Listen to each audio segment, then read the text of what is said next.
Good evening to all.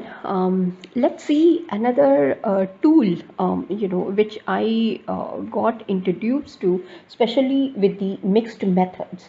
Now, the best part of this particular tool is that, it is available again absolutely free for all of us, number one.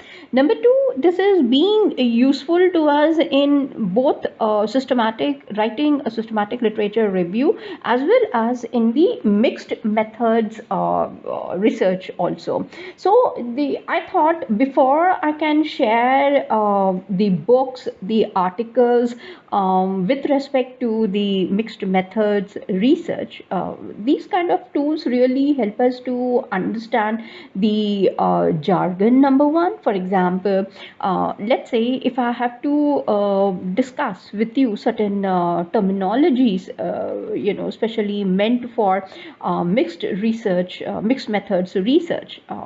Sometimes just reading the books will become very difficult. However, when you see these kind of softwares or the ready-made stuff which is available to us, helping us to feed immediately with the help of a ready-made spoon, it becomes much more easier to learn also. So I thought, let me take that leverage and start sharing it. Now, if you will see that on the top where you go ahead and key the entire web page address. Now here it is telling you mixed methods appraisal tool public, and this has been through pbworks.com.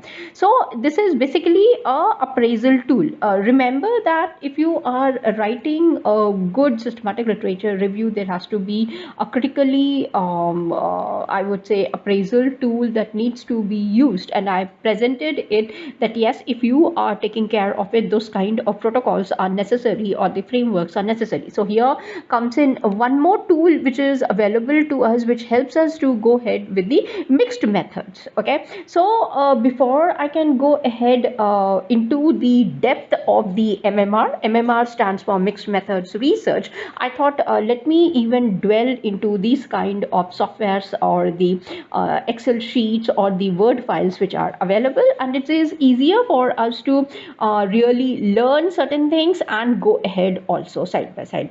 Now here you will see the publications on MMAT, which MMAT stands for what now? It stands for Mixed Methods Appraisal Tool.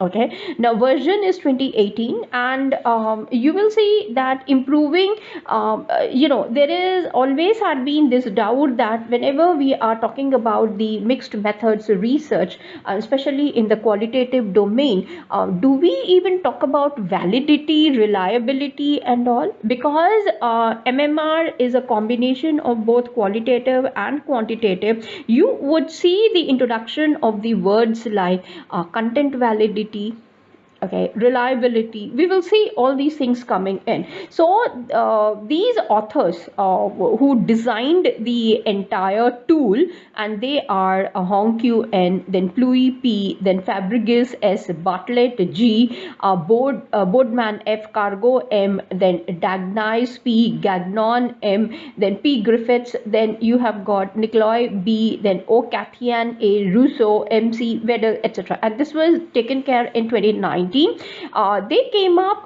with the mixed methods appraisal tool, which is called as MMAT, a modified E-Delphi study. Now you see one of the frameworks, okay, I haven't shared another Excel sheet wherein I wanted to throw and highlight the frameworks that are available for the management and the business studies also, which I'll be taking care maybe in my next or the upcoming videos. Now there you will see that Delphi is one of the important technique that has been understood as a framework, and you will see later on when I would be explaining to you this one. You can click on this particular link and you can read the paper that they're talking about, though we will see more. Now similarly, they came up with version 2018 for information for the professionals and researchers, education for information, and you can download by clicking clicking on this one.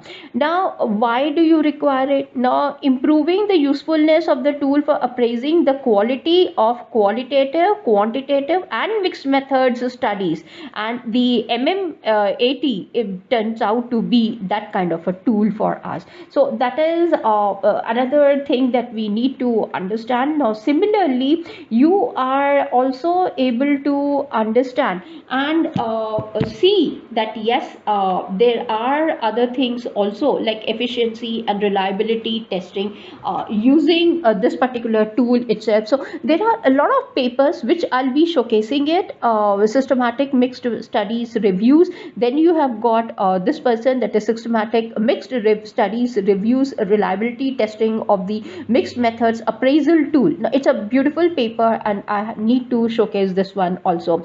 Pilot version, we will see all these things later on. Now, this is all about understanding what exactly is MAT. Now, here they have given you all these things. If you look on the right hand side about, you can just click on these things and you will be able to get the information.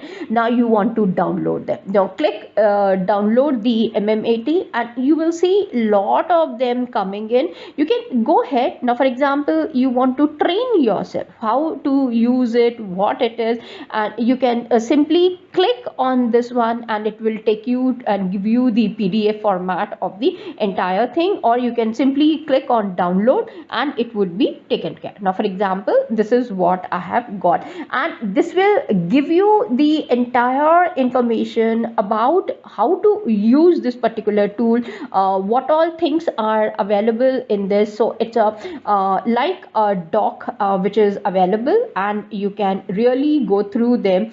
It is given to us only, and it is I should say developed by one of the popular universities.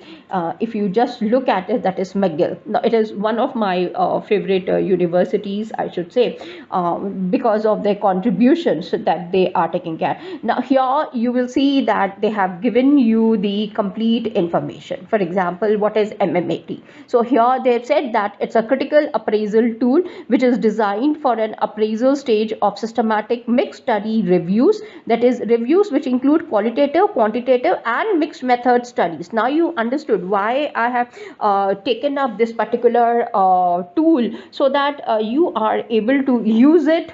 So with one stone, hitting two birds. So the same thing is taking place out here also, that yes, through one you are able to write a systematic review. On the other hand, you can go ahead with the mixed methods studies or the research also. It permits to appraise the methodological quality of 5 categories of studies. What are they?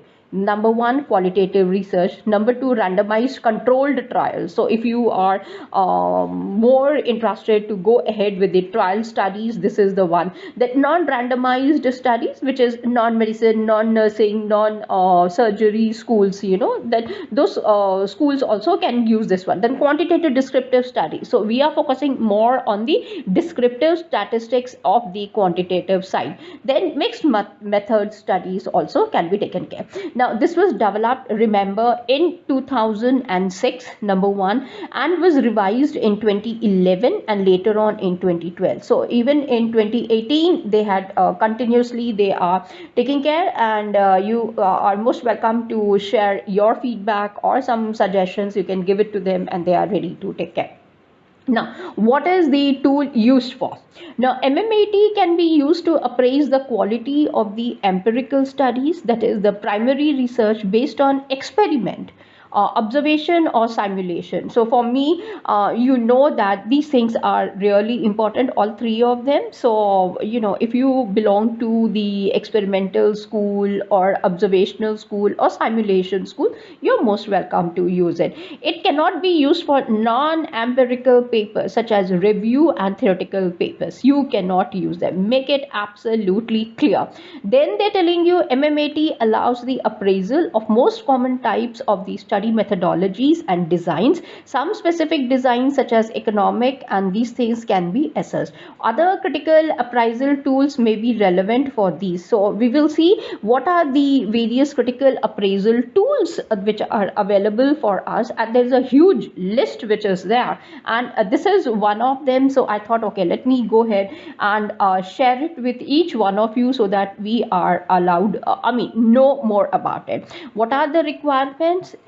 This is about judgment making. It is advised to have at least 2 reviewers, so it's not necessary just me. So along with me there has to be one more person, and both of us together we can go ahead and take care of it. Also, using the MMAT requires experience or training in these. So one has to be, now remember in one, okay, I have to share this part. No, I have already shared it. I said that there are 3 people, let's say, and 3 of them are trying to write paper with a combination of both qualitative and quantitative. So there has to be a person who is good at qualitative study, there has to be somebody who's very good at quantitative, and third person should be a neutral person who is an expert either in the analysis or the tools that we are using it. So it's not necessary, right? If I come from the qualitative background, assume that I come from the qualitative background, I may not be very good at quantitative studies. In the same manner, somebody who's coming from the quantitative side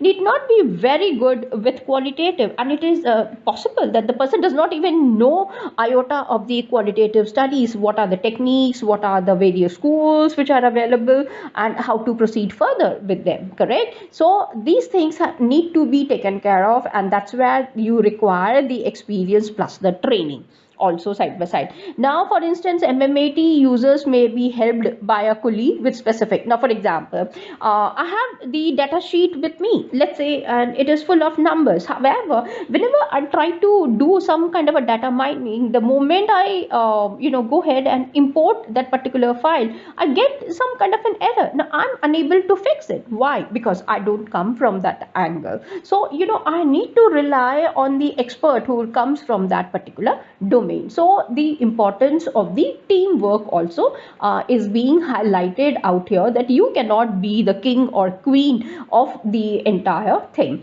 Now, after that, there is this document that says that prizes of 2 parts. One is the checklist, which is part 1, and the second one is the explanation of the criteria as to how to use it. I mean, most of the time I see that you cannot take things for granted, that okay, I have got the prism thing in front of me as a protocol, so let me use it for my study pertaining to the domain of management. No, you cannot do that. Now, if you have got certain protocols, you need to be taking care of those protocols very serious, then only the paper will get the value of it. Now, respond to the 2 screening questions. Responding no and cannot tell to one or both question might indicate that the paper is not an empirical study. Try to understand even before you can design. You see, these are why I'm introducing is that planning is really important. I keep on looking or hearing from the scholars saying that I have designed my questionnaire, however, can you help me out in designing the questionnaire? That means that nobody has given you that kind of a training or that kind of an exposure towards what we call it as the planning for your own research. It's your baby, right? Along you're taking help from your I should say mentor or your guide, so that you are, however, planning has to be there. Now that planning is what MMAT is trying to do it by giving you the checklist, and we will see it's a full 5-day training that usually I take it, so that we are able to understand how to do it, and how the things are being highlighted, so that you can proceed further into your own research question. Now I'll show you what do they mean by saying simultaneously, so that you are able to understand the things that are coming up. So just give me a moment, so that, or maybe in this only it is there, so I just need to scroll down so that we know. Yes, here. So I'll go simultaneously to showcase to you. Now see, mixed methods appraisal tool. I'm not going further. The first category of the study design, screening questions for all types, whether you are going for qualitative, quantitative, or coming from a school of medicine or management or business studies, commerce, finance, etc., etc., etc. I'm not worried. Just look at the first question. Are there clear research questions? Now look, if you say yes, perfectly fine. If you say no, how can that be possible? That means the initial ground level protocols that you are going to abide, or from where the questions, it's completely I would say thrown away from your research area. The second is cannot tell. Why you cannot tell? Of course yes, tomorrow if somebody asks me, let's say I'm right now pursuing a course on Tibetan medicine, okay, because I'm interested. On one hand, I have seen the schools of medicine around me. One is the Western school of medicine, then comes the Ayurveda school of medicine, then I have got the traditional schools of medicine like yoga. Now medicine schools of yoga also tells you a lot. So it is a very different kind of a school where they are talking about that. Then similarly you have got the other schools also which talk about a lot. For example, if you go to the temples of Jagannath Puri, there you will see that the entire thing, the way they prepare the Mahaprasad and distribute the Mahabhog to the devotees who are there. Now, if you talk to the Pandit who is there, when I say the Pandit, I'm not talking about just like that. They are a group of men who are just like more or less like Acharya. So there is a lot of training, lot of things that yes, when you are distributing that bhog in the form of prasad, what kind of a transformation is taking place. So there is that quote unquote medicinal value of that bhog turning out to be a prasad and given away to the devotees. Now if you focus little bit more on the philosophy of food across our country, wherein you have temples like Vaishno Devi, then you have got Shirdi Baba Mandir, or I'm talking about the main one, then you have got Tirupati, then you have got Kamakhya, Jagannath Puri, then Dwaraka Maya Puri on one side, or in Mathura.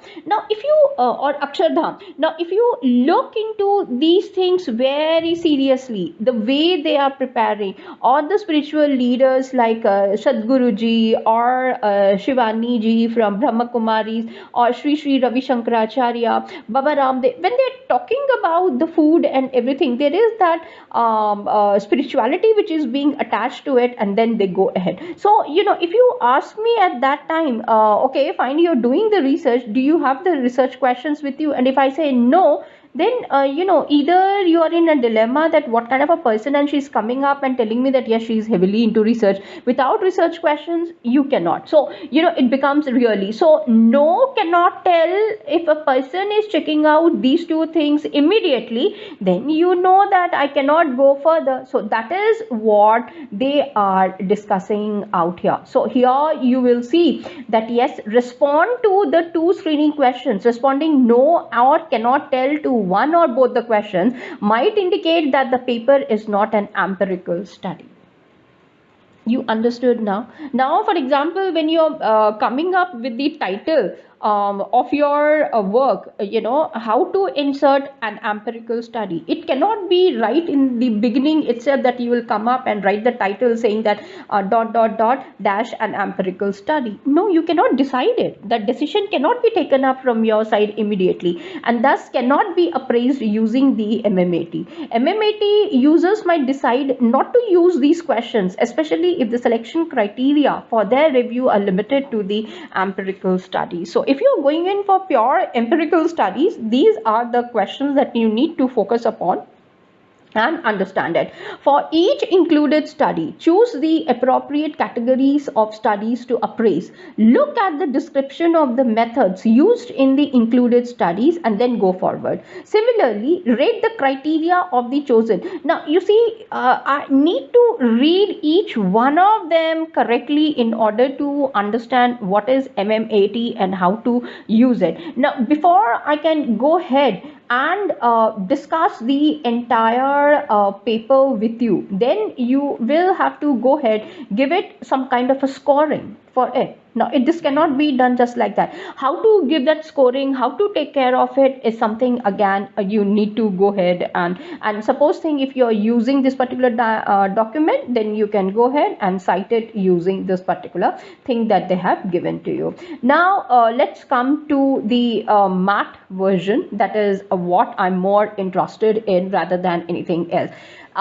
Let's suppose the person has answered yes and yes. Okay, so the next is after that, now why are you preparing this one? You need to prepare this particular sheet. Once you have done that, show it to your HOD, tell them very seriously that yes, see, I'm quite serious with my mixed methods appraisal tool is here, and this is how I'm planning to do it, and this is what I have done. The moment you show it to them, they are authorized people and they know that yes, the research is being taken care of in a very serious manner, and this is how, and maybe as an expert they might add on little bit more. So let's have a look at it. Is the qualitative approach appropriate to answer the research question? So obviously your answer will be yes, your answer cannot be no, cannot tell. Correct. Now, are the quantitative data collection methods adequate to address the research question? Are the findings adequately derived from the data? Is the interpretation of results sufficiently substantiated by data? Is there coherence between qualitative data sources collection? Now, did you understand what planning is all about? This is how you should be able to understand and know that yes, I'm going to jump into the other things also side by side. So this is another way to understand. Similarly, you have got, if it is a controlled trial kind of a study, you have got these questions. Is randomization appropriately performed? Are the groups comparable at baseline? Are there complete outcome data? Now, these are the questions that you will be looking at. Quantitative, non-randomized questions. Are the participants representative of the target population or not? Sometimes it happens that yes, my population study belongs to this one. However, I am focusing and taking up the data just to complete it through somebody else. So can I do that? So this is where you need to. Are measurements appropriate regarding both the outcome and the intervention or the exposure? Now, intervention, exposures are two different words which I think I need to come up with a different video altogether to understand what exactly is the meaning, so that we are able to go ahead, especially if we are coming from the non-randomized domains of our knowledge. Are there complete outcome data? Are the confounders accounted for in the design and analysis, etc., etc.? This is the quantitative descriptive. Is the sampling strategy relevant? Then is the sample representative of the target? Are the measurements appropriate? Is the risk of non-responsive biasness? Because you are doing the systematic review, systematic literature review, and immediately you proceed further. Once you have completed, you go ahead with the meta-analysis. So you know your own risk analysis over there as to whether it is a low one or it was a high one. And even when you are in the initial phase of your let's say you completed with your systematic literature review and with meta-analysis also, in the initial levels of meta-analysis, it is possible that yes, and you need to be very honest about it, and I have seen that in 55 cases, 55% of the cases, I would say that yes, you do see that there is this biasness coming in. So you have to be very careful in noting down. Is the statistical analysis appropriate to answer each research question? Or are you compelling yourself that yes, I need to modify my research question so that it can come up? Now, next is for the mixed methods. Now, mixed methods, I'm giving you the questions as of now, discussing them without entering into the field actually. Now, maybe immediately after the introduction of this particular plan, I should go ahead and showcase to you what are the important books, then articles that I would be focusing upon to understand what is the mixed methods research and the tools which are available for us to do it. Both free open sources as well as the paid one. Both of them I'll be showcasing. Are there different components of the study effectively? Okay, first question is there adequate rationale for using mixed methods design? That is the first thing. First of all, you need to understand it's not your choice कि okay I'm writing this thesis, चलो मेरे को triangulation method or mixed methods research ही इस्तेमाल करना है. No, nothing of that sort. There is a proper logic why you are using it and what for you are taking care of it. You cannot feel very happy. Now, for example, when I was getting trained on one of the tool and suddenly I discovered that the tool was meant for qualitative, however the value, the result that I was getting is purely quantitative, I was very happy that yes, I don't have to do too many things when it comes to the quantitative part of my own research. So with this threshold value, I can jump to the quantitative. So are you really understanding what is taking place? Of course, yes. Are the different components of the study effectively integrated to answer the research question? Are the outputs of the integration? Now you see, because when you are talking about mixed method, it's a combination of both qualitative on one side and the quantitative, and there are tools which I have seen that beautifully compromise, not compromise, that's a very wrong word that I'm using it, beautifully combine the qualitative as well as the quantitative aspect of your study, and that's the pure mixed method. I would say it is taking place. It's not that you just take up the qualitative data and say okay now I have to convert it. Let's see how to go about it also. Are divergences and inconsistencies between quantitative and qualitative results adequately addressed? Of course, yes. This is something that we need to understand. Do the different components of the study adhere to the quality criteria of each tradition? Are you taking care of those tradition? Now, for example, when I'm focusing on phenomenology school, I see that maximum of them they do not pinpoint as to what kind of phenomenological school they are approaching to. Within the phenomenological schools, there are other schools also which are present. For example, Husserlian phenomenology, Rortian phenomenology. Then you have got other schools are there. So are you pinpointing towards them or not? Now when I'll come to phenomenology, you will be seeing that yes, those schools are available. So these are the things that one needs to understand and proceed further.